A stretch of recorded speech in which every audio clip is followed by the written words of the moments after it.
సహాయం చేయండి. చిన్న ప్రార్థన అందరూ చేయండి.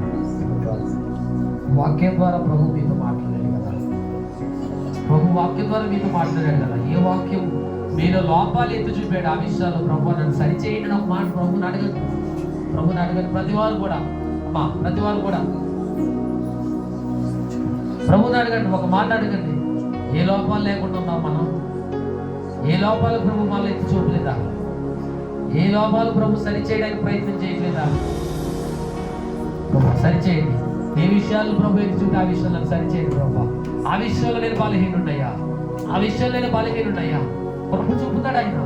ఆయన అడిగినప్పుడు యథార్థంగా ఆయన అడిగినప్పుడు కృప చూపుతాడు. ఆయన కృప చూపుతాడు. ఆయన సహాయం చేస్తాడు. ఆ విషయాల్లో బలహీనతలు జయించి కృపనిస్తాడు. ఆయన కృప చూపి దేవుడైనా, కృప చూపుతాడు. ఐశ్వర్యవంతుడైనా అయ్యా కృప చూపుతాయా, అయ్యా కృప చూపుతాయా.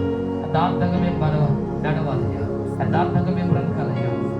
అయ్యా సత్యంలో కట్టబడాలి నాయన. అయ్యా నీ ముఖ దర్శనం చేయాలయ్యా. ఉదయాన్ని నీ ముఖ దర్శనం ఏం చేయాలి ప్రభు? ఆ కృపనివ్వండి, ఆ కృపనివ్వండి, ఆ కృపనివ్వండి, ఆ కృపనివ్వండి, ఆ కృపనివ్వండి నాయన. ఆ కృపనివ్వండి ప్రభు, కృపనివ్వండి నాయన, కృపనివ్వండి నాయన, కృపనివ్వండి నాయన. సహాయం చేయండి, సహాయం చేయండి, సహాయం చేయండి.